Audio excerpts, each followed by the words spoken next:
வணக்கம், என் பேர் அஸ்வின். நான் visittemples.com சார்பாக பேசுகிறேன்.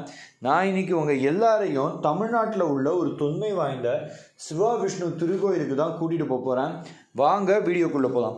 நம்ம இன்னைக்கு எந்த திருக்கோயிலை பற்றி பார்க்க போகிறோன்னா, தமிழ்நாட்டில் உள்ள கல்பாக்கத்தில் அமைந்திருக்கும் வயலூர் பகுதியில் கட்டப்பட்டிருக்கிற திருப்புலீஸ்வரர் மற்றும் வைகுண்டநாத சுவாமி திருக்கோயிலை பற்றி தான் பார்க்க போகிறோம். இந்த திருக்கோயிலோட ப்ரிசைடிங் டீட்டெயில்ஸ் யாருன்னு பார்த்தீங்கன்னா, திருப்புலீஸ்வரர் மற்றும் வைகுண்டநாத பெருமாள் தான் இந்த திருக்கோயிலோட ப்ரிசைடிங் டீட்டெயில்ஸாக இருக்காங்க. திருப்புலீஸ்வரர் சிவனாகவும் வைகுண்டநாத பெருமாள் விஷ்ணுவும் கருதப்படுறதுனால இந்த திருக்கோயிலானது சிவா விஷ்ணு திருக்கோயில்னு அழைக்கப்பட்டு வருது. திருப்புலீஸ்வரரோட கான்சார்ட்டை அங்கேயர் கண்ணியை காண முடியாது. வைகுண்டநாத பெருமாள் ஸ்ரீதேவி பூதேவி சமேதரா பக்தர்களுக்கு காட்சியளிக்கிறார்.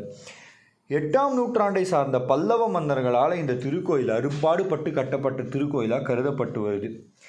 திருக்கோயிலுக்கு ஒரு ராஜகோபுரம் கிடையாது. ஆனால் நுழைவாயில கடந்து உள்ளே போகும்போது ஒரு 11 கால் மண்டபத்தை காண முடியும். அந்த 11 கால் மண்டபமானது விஜயநகரத்தை சார்ந்த மன்னர்களால் கட்டப்பட்டதுன்னு தெரிய வருது.